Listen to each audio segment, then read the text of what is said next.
우리 지난 한 달 동안에도 주님께서 우리 붙잡아 주시고 또 11월 첫째 주를 맞이해서 주님께서 우리의 발걸음을 인도하신 줄 믿습니다. 우리 좌우에 계신 분들 한번 인사 나누죠. 참 잘하셨습니다. 하나님은 당신을 사랑하십니다. 당신은 하나님의 자녀입니다. 할렐루야 아멘. 오늘은 사도행전 강해 시리즈 14번째로 코람데오라고 하는 주제를 가지고 함께 말씀을 나누려고 합니다. 지난 주일날이 이 종교개혁이 이루어진 지 500주년 되는 기념 달이 주였죠. 1617년에 종교개혁이 이루어졌는데 500년 후 우리가 기념하면서 여러 교계에서 여러 행사들을 준비합니다. 종교개혁자들이 많이 썼던 낱말들이 있었는데 그것이 뭐냐면 코람데오입니다. 코람데오. 코람이라고 하는 것은 뭐뭐의 앞에라는 뜻을 가진 라틴어고요. 데오라고 하는 것은 데오스, 그 하나님을 뜻하는 낱말의 약자죠. 코람데오라고 하는 것은 하나님 앞에서라는 뜻을 갖고 있습니다. 종교개혁자들이 이 하나님 앞에 있음을 기억하며 사람의 생각이 아니라 하나님의 말씀으로, 하나님의 오직 믿음으로 구원받는다고 하는 그 말씀을 부여잡고 종교개혁을 일으키면서 이 코람데오라는 말을 많이 사용하기도 했습니다. 그래서 요즘에 와서 종교개혁 500주년을 맞이해서 코람데오라는 말을 종종 듣기도 하는 이유죠. 오늘은 코람데오라는 주제를 가지고 우리 함께 말씀을 나눌 텐데 우리가 2주 전에 나눴던 말씀, 그 전에 있는 말씀을 잠깐 요약하면 산헤드린 공회에 베드로와 요한이 잡혀서 들어옵니다. 그 베드로와 요한은 담대하게 산헤드린 공회 앞에서도 하나님의 복음의 말씀을 증거하죠. 당신들이 죽인 예수가 하나님의 아들이요, 그분을 통해서 우리는 유일하게 구원을 받을 수 있다고 말씀을 증거합니다. 그러면서 4장 12절 말씀 오면 설교의 마지막 부분에 이것을 강조하죠. 12절 말씀 같이 한 목소리로 봉독합니다. 다른 이로서는 구원을 받을 수 없나니 천하 사람 중에 구원을 받을 만한 다른 이름을 우리에게 주신 일이 없음이라 하였더라. 다른 이로서는 구원을 받을 수 없다는 것을 강력하게 선포하죠.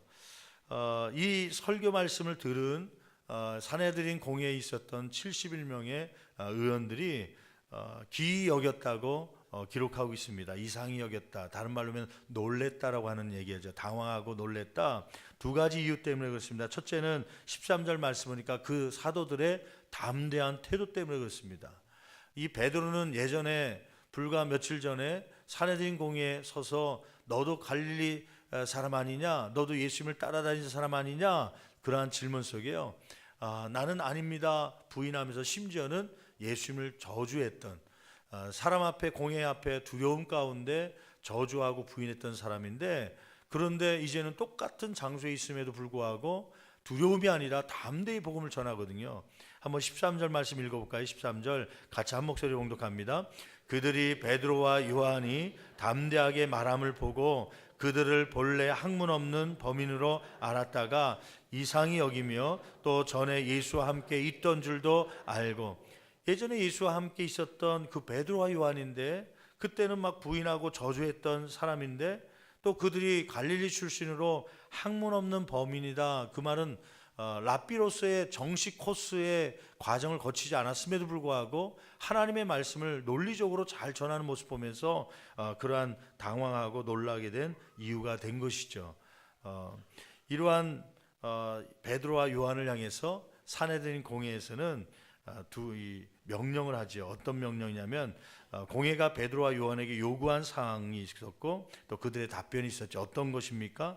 17절 18절 말씀에 보면 공회는 베드로와 요한에게 예수님의 이름으로 이제는 아무에게도 이것을 예수의 이름을 말하지 말라, 그러한 명령을 합니다. 여러분 17절 말씀 읽어볼까요? 같이 한 목소리로 봉독합니다.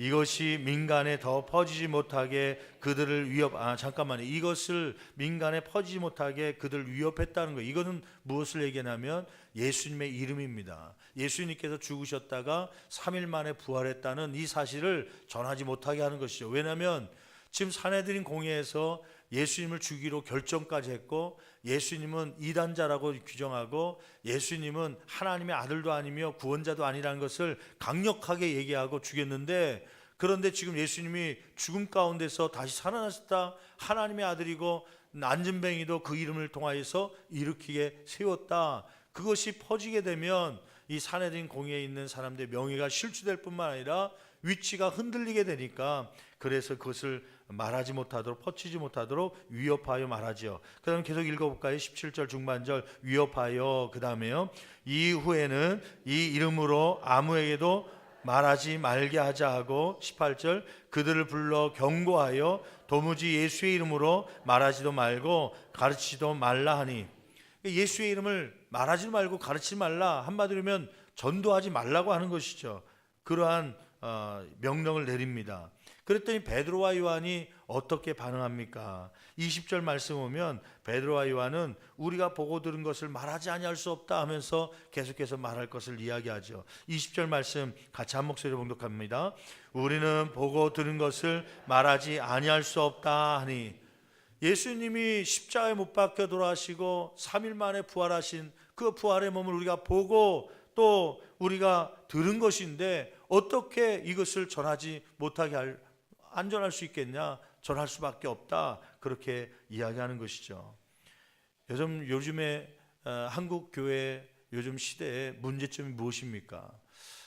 포스트 모던 시대를 지나면서 사람들 가운데 절대 가치라는 게 없어졌습니다. 절대 가치. 포스트 모던 시대에 그 상징하는 단어가 있죠. 그것은 뭐냐면 너의 말도 맞고 나의 말도 맞다. 절대 가치가 없어져 갖고요, 다 맞다. 그래서 그 가운데 하나가 종교 가운데 들어와 갖고, 이 구원은 기독교에만 있는 것이 아니라 불교에도 있고 더 이슬람에도 있고 다른 종교에도 다 있다라는 말로 이게 또 발전하게 된 것이죠. 여러분, 이 시대를 살다 보니까 복음 전하는 데 있어서 우리도 위축돼 갖고요, 기독교인만 구원받을 수 있냐, 기독교에만 구원이 있냐, 이 구원은 다른 종교에도 있다, 너희들만 편협적으로 생각하지 말라, 막 이런 얘기가 나오니까 복음 전하는 것이 두렵고 떨릴 때가 얼마나 많이 있습니까?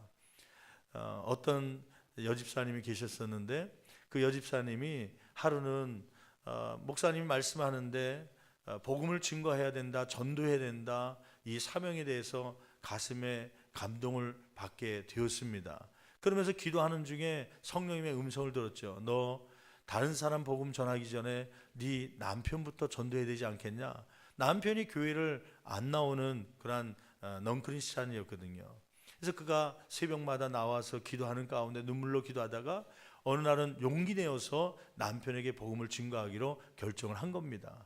남편이 교회 다니기를 원했던 마음은 없지 않았었지만은 한 번도 남편에게 교회 같이 가자, 혹은 예수 믿어야 구원받는다, 그러한 얘기를 한 번도 한 적이 없었기 때문입니다. 용기를 내어서 이야기하기로 결정을 했지요. 토요일 저녁이 되었습니다. 내일 이제 교회를 가야 되는데 말할까 말까 막 떨리는 마음으로 남편 앞에서 왔다 갔다 하다가 결국 이야기를 꺼냈습니다. 여보, 내일 주일인데 같이 교회 갔으면 좋겠어. 예수 믿어서 천국 갔으면 좋겠어. 같이 교회 가자. 그렇게 얘기했더니 남편이 듣는 둥 마는 둥 그냥 핸드폰을 하면서 그냥 쳐다보지 않고 있는 거예요. 마음 가운데 그러면 그렇지, 당신이 뭐 교회 가겠냐, 그냥 나만 열심히 다니고 말지, 그런 생각 가지고 이제 주일날 아침에 일어나서 이제 세면을 하고 화장을 하고 옷을 입고 나오려는데 남편이 양복을 주섬주섬 입더니 따라 나오는 거예요. 그래서 당신 어디 가? 그랬더니 당신이 교회 가재매, 그러면서 따라 나오는 거예요. 이 아내가 얼마나 기뻤던지, 여집사님이 그렇게 따라 나올 줄 기대를 못했는데 아침에 따라 나오니까 가면서 기쁨도 있었지만은 한 가지 걱정이 하나 있었습니다. 무슨 걱정이냐면, 야, 남편이 이렇게 시간 내서 한번 교회 오는데 이날 딱 잡아야 되는데 목사님 설교가 무엇일까, 제목이 무엇일까, 오늘 남편에게 꼭 필요한 말씀, 기왕이면 구원 초청하고 복음에 대한 진술을 설교 말씀해 주셨으면 좋겠는데, 그런 기도 제목을 가지고 교회 딱 도착하자마자 보았던 것이 주보 설교 말씀의 제목이었습니다. 근데 이게 웬걸입니까? 창세기 강해를 하고 있는데 그날 주일날 설교 제목이 뭐냐면 그 창세기 5장에 나와 있는 내용이었습니다. 아담의 족보에 대해서요.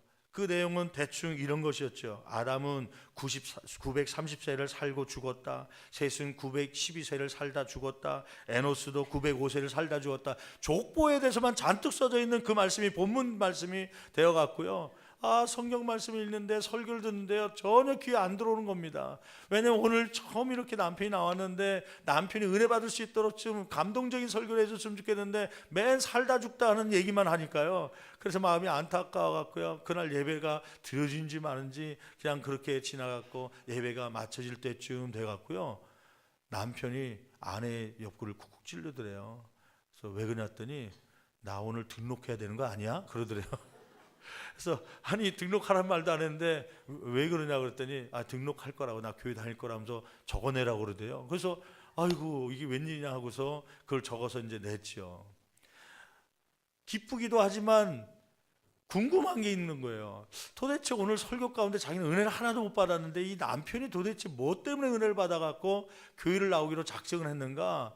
그래갖고 저녁에 집에 들어가서 저녁밥을 맛있게, 그날 교회 갔으니까 따뜻한 밥을 해갖고 다 잘 차려준 후에 그 남편에게 이제 밥을 식사 후에 차를 마시면서 물어봤다는 거예요. 여보, 오늘 교회 갔는데 도대체 뭐에 은혜를 받아갖고 이렇게 등록하자고 그러고 교회 다니기로 결정한 거예요? 그랬더니 남편이 그러더래요. 오늘 설교 말씀이 창세기 5장 말씀을 당신이 펴줘서 읽어봤더니 거기에 아담이 살고 죽었고 에녹이 살고 죽었고 또 셋이 살고 죽었고 또 게난이라는 사람이 살다 죽고 막 그렇게 나왔는데, 갑자기 그 말씀을 쭉 읽는 중에 갑자기 마음 가운데 음성이 들리더래요. 너도 죽는다. 그런 음성이 들리더래요. 성령의 음성이죠. 그냥 그 여집사님은 오늘 말씀이 이제 남편에게 전혀 안 들어갈 거다 생각했는데 성령님께서 역사하시니까 그냥 족보를 읽는데 오히려 너도 죽는다라는 음성을 들으면서요, 근데 나도 죽을 텐데 내가 이렇게 살다가 죽을 건가? 생각해 보니까 천국에 못 갈 것 같다는 생각이 들더래요. 그래서 그날 내가 하나님 말씀이 무엇인지를 깨닫고 그 말씀대로 살다가 천국 가야 되지 않겠는가 생각하고 아내에게 나 등록할 테니까 등록 적어달라고 그랬다는 거예요. 여러분, 이 에피소드를 통해서 우리가 깨닫는 건 뭐예요? 우리의 사명은 전하는 것입니다. 그 사람이 교회에 나오고 안 나온 것은 성령께서 하시는 사역입니다. 성령님의 사역에 우리가 신경 쓰지 말고요, 하나님께서 우리에게 명령하신 땅끝까지 이르러 내 증인이 되라고 하시는 그 증인의 삶을 살아갈 수 있는 저와 여러분 되기를 간절히 축원합니다. 베드로와 요한은 우리는 보고 들은 것을 말하지 아니할 수 없다. 그는 사내들인 공회에 있었지만 담대하게 복음을 증거하는, 또 사내들인 공회원 이 사람들이 협박을 하면서 위협하면서 다시는 예수 그리스도를 전하지 말라고 했지만은 그러나 전하겠노라고 그들은 선포하죠. 본래 이 베드로와 요한은 어떤 사람이었습니까? 이 사내들인 공회에서 며칠 전만 해도 예수님이 잡히실 때 너희들도 갈릴 사람 아니냐, 예수를 따라다니는 제자 아니냐, 그때 우리는 모른다 저주했던 사람 아닙니까? 마태복음 26장 74절 말씀 같이 한 목소리로 봉독합니다. 그가 저주하여, 다시 한번 다 같이 읽어봅니다. 마태복음 26장 74절. 그가 저주하며 맹세하여 이르되 나는 그 사람을 알지 못하노라 하니 곧 닭이 울더라. 베드로의 이야기 아닙니까? 너도 예수님을 따라다니는 사람 아닌가 물어볼 때 나는 그런 사람 모른다, 그냥 부인한 것으로 끝나는 것이 아니라 이 74절 말씀이니까 그 예수에 대해서 뭐 했다는 거예요? 저주했다는 거죠. 그 사람은 죽어 마땅하다 막 욕을 해가면서 저주를 했다는 것이죠. 여러분, 이 베드로와 요한은 예수님이 잡히실 때 도망쳤던 사람, 두려움에 떨었던 사람인데 어떻게 이렇게 위협 가운데서도 나는 보고 들은 것을 말하지 않을 수 없다 담대하게 이야기할 수 있었던 비결은 무엇입니까? 여러분, 셋째로 그러했던 베드로가 요한이 사내들인 공회 앞에서 담대할 수 있었던 비결이 하나 있죠. 그것은 뭐냐면 19절 말씀부터 볼까요? 19절 말씀 같이 한 목소리로 봉독하시겠습니다. 베드로와 요한이 대답하여 이르되 하나님 앞에서, 한번 거기 동그라미 한번 쳐보실래요? 그들이 생각이 달라졌습니다. 성령이 충만함을 받게 되면 바뀌는 것이 하나 있습니다. 그것은 뭐냐면 어떠한 어려움과 고난과 환경 속에서도 어떠한 무서운 권력을 갖고 있는 사람 앞에서도 성령이 충만한 사람은 나의 앞에 하나님이 계시다, 나는 하나님 앞에 서 있다. 그러한 믿음과 확신이 있게 되는 줄 믿습니다.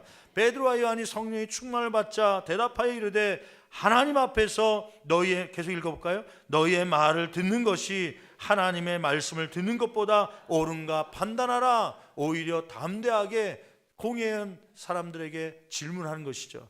우리가 하나님 앞에 서 있는데 내가 사람의 말을 듣는 게 옳으냐, 하나님의 말을 듣는 게 옳으냐? 하나님의 앞에 서 있으니 하나님의 말씀을 듣는 게 맞지요. 여러분, 사람의 명령은 무엇입니까? 이 공회원의 명령은 뭐예요? 너희는 예수의 이름을 다시는 전하지 말라. 그러한 명령이죠. 근데 여러분, 하나님의 명령은 뭐예요? 예수님을 통해서 주셨던 명령은 뭐예요? 사도행전 1장 8절 말씀이니까 땅끝까지 이르러 누구의 증인이 되라는 거예요? 예수님의 증인 되라는 거 아닙니까? 사람의 말은 예수 그리스도를 전하지 말라 하지만, 그러나 베드로와 요한은 하나님께서 명령하신 땅끝까지 이르러 예수님의 증인이 되라고 하는 그 명령을 내가 지키지 않을 수 없다고 고백하는 것이죠. 그게 성령 받은 사람, 하나님 앞에 서 있는 사람들이 하는 자세죠. 출애굽기 1장 15절 말씀에 보면 거기에 산파의 이름이 나오죠. 두 사람의 산파가 나오는데 누구와 누구냐면 시브라와 부하라라고 하는 산파의 이름입니다. 한번 여러분들 출애굽기 1장 15절 말씀 한번 찾아보실래요? 출애굽기 1장 15절부터 한번 거기 말씀 볼까요? 거기에 보면은 애굽 왕이 이제 이스라엘이 애굽에 들어와 갖고 이제 막 번성하고 있을 때죠. 너무 번성하니까 이러다가 구테타 일으키면 큰일 날겠다 생각한 애굽 왕이 명령을 내리죠. 산파를 불러다가 남자아이, 히브리 사람, 이스라엘 사람 중에 남자아이를 낳으면 죽이고 여자아이만 살려놔라. 자꾸 남자들이 번성하면 군사를 일으키고 구테타를 일으키면 전복될 수 있기 때문에 그런 명령하는 거 아닙니까? 한번 15절 말씀부터 읽어볼까요? 출애굽기 1장 15절 같이 한 목소리 봉독합니다. 애굽 왕이 히브리 산파 시브라라 하는 사람과 부하라 하는 사람에게 말하여 16절 이르되 너희는 히브리 여인을 위하여 해산을 도울 때에 그 자리를 살펴서 아들이거든 그를 죽이고 딸이거든 살려두라. 산파는 뭐 하는 거냐면요, 그 당시에 산부인과 의사처럼 간호사처럼 애를 받아주는 그런 일을 하는데 히브리 사람들이 애를 받는 주로 그런 일을 합니다. 애굽 왕이 명령하죠. 너는 히브리 사람들이 아들을 낳으면 죽이고 딸을 낳으면 그대로 살려주라. 그랬더니 이 두 산파가 어떻게 행합니까? 중요한 말씀인데 출애굽기 1장 17절 말씀 같이 한 목소리로 봉독합니다. 그러나 산파들이 누구를 두려워했어요? 하나님을 두려워. 잠깐만요. 남자아이를 낳으면 죽이라, 이 명령 누가 한 겁니까? 애굽의 왕이 한 겁니다. 애굽의 왕. 그 당시에 초강대국 아닙니까? 또 이스라엘을 장악하고 있었던 애굽 아닙니까? 그 왕이 이 산파에게 명령한 겁니다. 이 왕의 명령을 어기면 생명까지도 죽일 수 있는 권한이 있는 것입니다. 그럼에도 불구하고 이 산파는 사람 애굽 왕의 명령을 지킨 것이 아니라 누구를 두려워했어요? 하나님을 두려워하여 어떻게 했다는 거예요? 계속 읽어볼까요? 두려워하여 애굽 왕의 명령을 어기고 남자 아기들 살린지라. 아멘. 여러분, 저와 여러분 앞에 이러한 신앙이 회복되기를 원합니다. 어떤 신앙이냐면 오늘 이 베드로와 요한이 사람들의 명령이 있었죠. 너희들은 예수 그리스도를 전하지 말라, 그런 명령이 있었지만은 그는 하나님 앞에 있음을 고백하며 내가 어떻게 하나님 앞에 있는데 이 예수 그리스도의 이름을 증거하지 않을 수 있겠느냐? 나는 당신들의 명령보다 하나님의 명령을 더 따르기로 결단합니다 하면서 보고했던, 고백했던 그 고백이 저와 여러분 가운데 있기를 간절히 축원합니다. 여러분, 우리가 하나님 앞에 있다고 생각할 때, 또 그런 믿음을 가질 때 우리의 삶이 변화가 있습니다. 지난 금요일 토요일 날 저희 교회에 속한 복지기관이 어린이집, 사무엘 어린이집이 있고 또 사무엘 지역아동센터가 있고 유초동부 대상으로, 중고동부 대상으로 하는 다니엘 지역아동센터가 또 있습니다. 그 다음에 신월 어르신 복지센터가 있죠.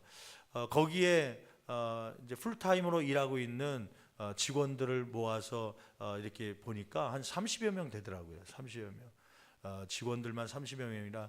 근데 이분들이 1년에 한 번씩이라도 또 그 가운데 또 바뀌는 분들이 있기 때문에 우리 교회가 왜 이러한 복지시설을 운영하고 있는지에 대한 그러한 가치관을 좀 심어줘야 되기 때문에 연수를 하는 것이죠. 이제 우리식으로 얘기하면 수련회지만 또 구청에다가 뭐 수련회다 그러면은 또 안 되니까 연수라는 말로 해서 이제 1박 2일 수련을 가진 겁니다. 저녁에는 같이 말씀을 가지고 나누면서 같이 기도하기도 하고, 또 새벽 아침에 일어나서 또 말씀을 가지고 그 말씀을 나누면서 또 우리의 직장 생활이 어떠해야 되는지를 우리 강의받기도 했죠. 그 가운데 둘째 날 아침에 같이 나눴던 말씀 가운데 어떤 말씀이냐면 골로새서 3장 23절에 있는 말씀입니다. 모든 일을 하되 사람에게 하듯 하지 말고 누구에게 하듯 하라는 거예요. 주께 하듯 하라. 근데 그 바로 앞구절에 보면 주님이 주께 하듯 하지 못하는, 사람에게 하는 사람들은 어떤 특징을 갖고 있는가 한 단어가 있습니다. 그건 뭐냐면 눈가림이라고 하는 것이에요. 눈가림.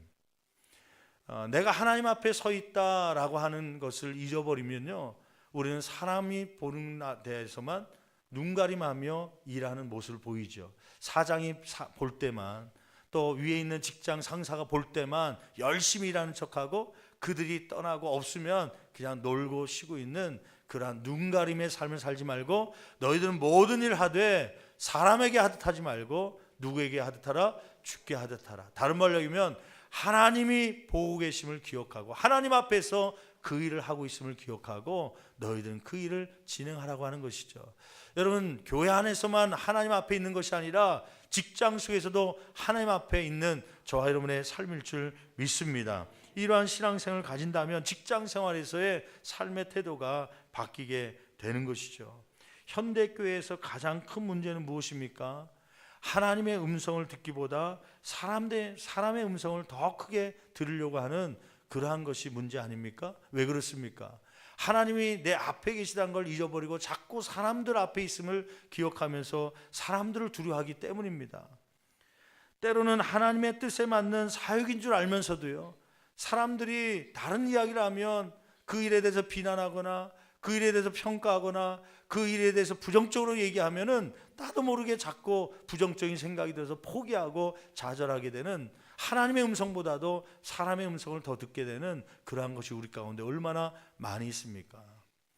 그래서 교회에서 중직을 맡은 분들, 또 장로님들이나 권사님들, 어떤 사역팀장님들, 또 특별히 이렇게 비전센터를 이제 건축하며 지난 주간에 우리가 본설계를 위해서 계약을 맺었는데 이제 본설계가 한 3개월 정도 이제 진행할 예정입니다. 원래는 한 1개월 정도면 가능할 수 있지만은 우리가 실수 없게 하려고 최대한 3개월 동안 좀 길게 잡고 한 달 동안에는 우리 교육시설에서 사용하시는 분들의 의견도 좀 듣고 몇 층에 어떤 부서가 들어가는 게 좋은지, 또 그 부서실에 칸막이를 어떻게 하고 또 교사 회의실을 어떻게 가져야 될지, 혹은 탕비실이 어떻게 필요한지 그런 것을 받아서 저희들이 이제 꾸미려고 하는 것이죠. 설계를 잘 해놔야 또 그대로 잘 일이 진행되니까요.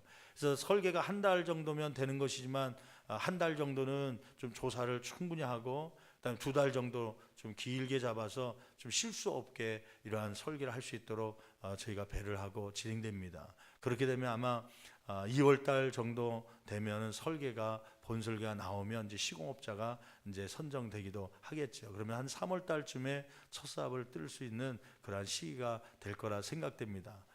아무튼 이러한 일을 맡아서 이제 건축위원회를 맡고 또 일에 앞장서 일하는 분들이 이 성령이 충만하지 않으면요, 하나님 앞에 있다는 것을 잊어버릴 때가 참 많습니다. 그래서 자꾸 사람의 소리가 더 크게 들리기도 하죠. 하나님께서 원하시는 소리를 들어야 되는데, 하나님의 소리를 듣고 믿음으로 가야 되는데 우리는 사람의 소리를 듣고 가려고 할 때가 참 많습니다. 여러분, 순종이라는 게 무엇인지 아십니까? 순종은 이해하고 행하는 것이 아니라 거꾸로 행하고 나서 이해가 되는 것입니다. 저는 요즘에 막 기쁨이 생겨요. 기쁨이. 어떤 기쁨이냐면 처음에는 성전 건축이 쉽게 생각됐거든요. 그런데 시간이 지나면서 설계가 들어가고 조감도가 나오고 시공업자가 생기면서 쉽지 않겠다라는 생각을 가져요. 그러면서 무슨 생각을 갖냐면 예전에 원로 목사님이 이 성전을 지을 때 그때는 지금보다 더 열악했죠. 그때는 헌금조차도 없어갖고 짓다가 중단되기도 하고 또는 부도맞기도 하고요. 그때는 막 일이 또 생기기도 하고, 제가 어렸을 때 성전 건축을 했던 그 목사님의 모습 보면 막 인부들이 돈을 안 준다고 혹은 또 어떤 문제를 해결해 달라고 삽자를 들고 곡괭이를 들고 쫓아왔던, 죽이려고 막 그렇게 했던 그것을 기억해요. 그래서 저는 이 비전센터를 지으면서 무슨 각오까지 하냐면, 삽자루여 어서 오라 곡괭이 어서 오라, 편안하게만 되겠습니까? 그때보다는 물질적으로 환경적으로 뭐 몇십 배가 아니라 몇백 배 우리가 더 좋은 환경 속에 있지만 아마 믿음은 그때보다 더 열악해져 갔고요. 아마 이게 되냐 안 되냐 장로님들 안에서도 옥신각신 얘기가 참 많이 나올 거예요. 저는 그 모습을 보면서요, 기쁨이 있어요. 기쁨이. 어떤 기쁨이냐면 신앙적 야성이 생기는 거 있죠. 그게 막 은행에서 대출 그냥 해주고 물질로 그냥 쉽게 된다, 뭐 여러분 헌금 안 해도 다 될 수 있다, 뭐 11개월 후면은 성경책 들고 비전센터 들어갈 수 있다 그런다면요, 아마 기도를 더 안 할 겁니다.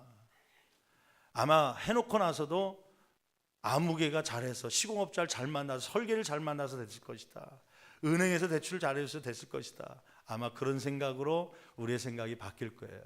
그런데 장애물이 보일 때마다 더 엎드려 기도하게 되고, 또 부정적인 이야기를 들을 때마다 안 된다는 생각을 가진 사람들 볼 때마다 이러니까 하나님의 역사다는 것을 다시 한번 깨닫게 되는 것이죠. 여러분, 그 하나님의 역사에 한번 동참해 보지 않겠습니까? 여러분, 우리는 하나님 앞에 서 있음을 기억해야 되는데 자꾸 사람의 이야기를 듣습니다. 그러면 또 한 주간 살아가면서 좌절되고 못하겠다 포기하게 되고 그러는 것이죠. 여러분, 하나님의 뜻, 하나님의 생각, 하나님이 기뻐하신 것을 잡았다면 어떠한 어려움이 있을지라도, 때로는 여러 가지 평가를 받고 비난이 있을지라도 때로는 그 사역을 끝까지 감당할 수 있는 저와 여러분 되기를 간절히 축원합니다. 그것이 하나님 앞에 서 있는 코람데오의 신앙이죠. 여러분, 종교개혁 500주년 지난 주간이 기념주일이라고 그랬잖아요.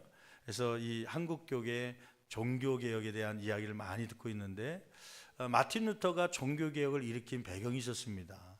우리가 잘 알고 있다시피 그 당시에 교황이 레오 10세였습니다. 레오 10세라는 교황이었는데, 이 교황이 어떤 일을 하기 위해서 물질이 필요하니까 어떤 생각을 가졌냐면 면죄부를 팔자. 면죄부라는 것은 뭐냐면 교황의 이름으로 당신의 죄가 사해졌습니다 라고 하면서 교황의 도장을 꽝 찍어놓은 그런 증서를 주는데, 그것을 돈으로 준 사람들에게 나눠주는 것입니다.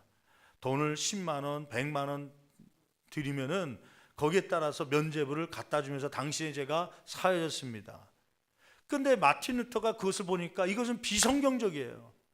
구원은 무엇을 통해서 얻는 거냐면 오직 무엇을 통해서요? 믿음을 통해서.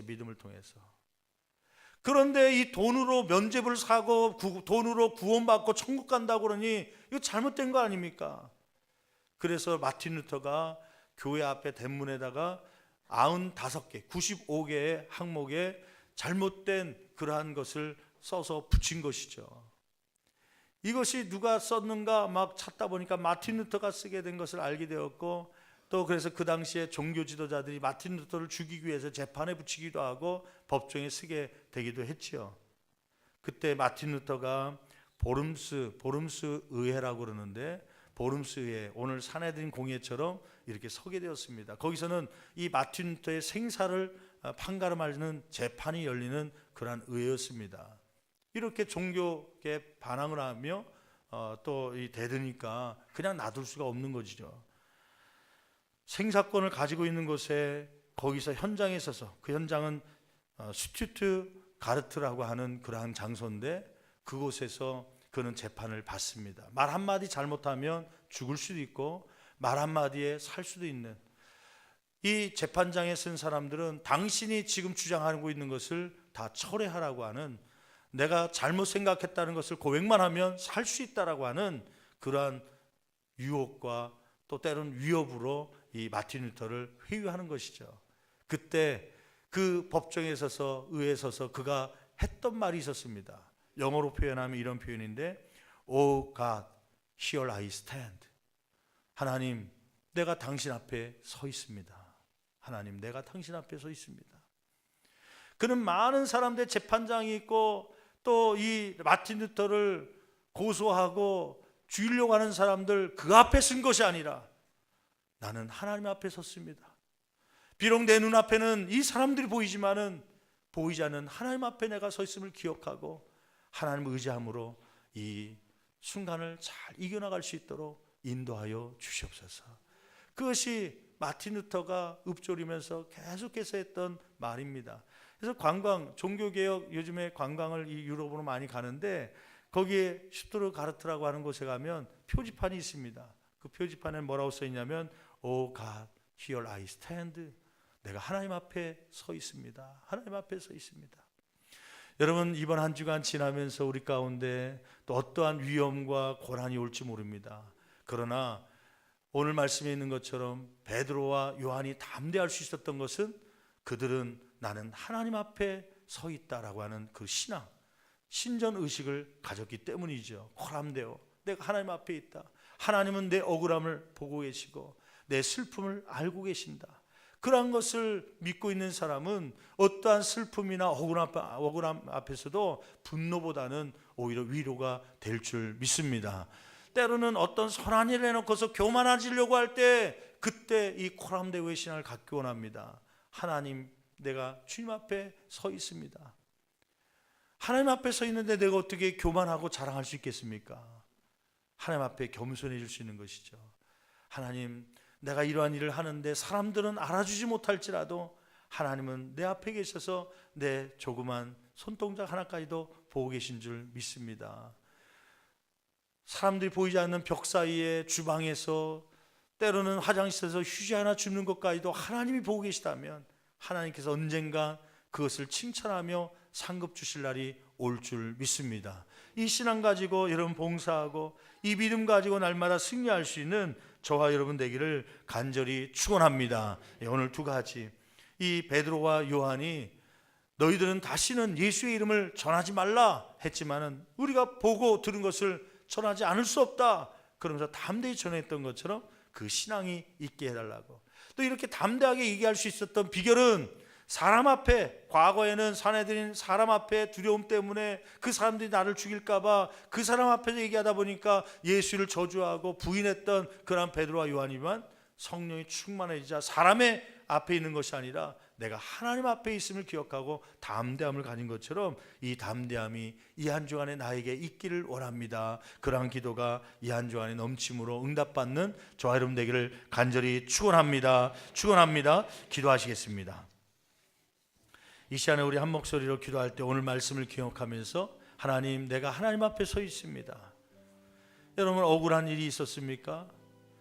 말할 수 없는 고통 중에 있습니까? 하나님께서 그것을 알고 계십니다. 왜냐하면 당신 앞에 하나님이 계시기 때문입니다. 때로는 우리가 사람들이 인정하지 못하는, 인정해 주지 않는 그러한 일들 속에서 선한 일을 하고 있습니까? 때로는 나를 인정해 주지 않고 봐주지 않기 때문에 섭섭한 마음이 있습니까? 걱정하지 마십시오. 하나님께서 보고 계시고 알고 계십니다. 그 손길을 축복해 주실 것입니다. 이러한 믿음 가지고 이 한 주간 하나님 승리할 수 있도록 나에게 능력을 더하여 주시옵소서. 코람데오의 신앙, 내가 하나님 앞에 서 있습니다, 이 믿음과 확신이 있는 한 주간이 되게 도와달라고 주여 한 번님 제 주며 간절히 기도합니다. 주여!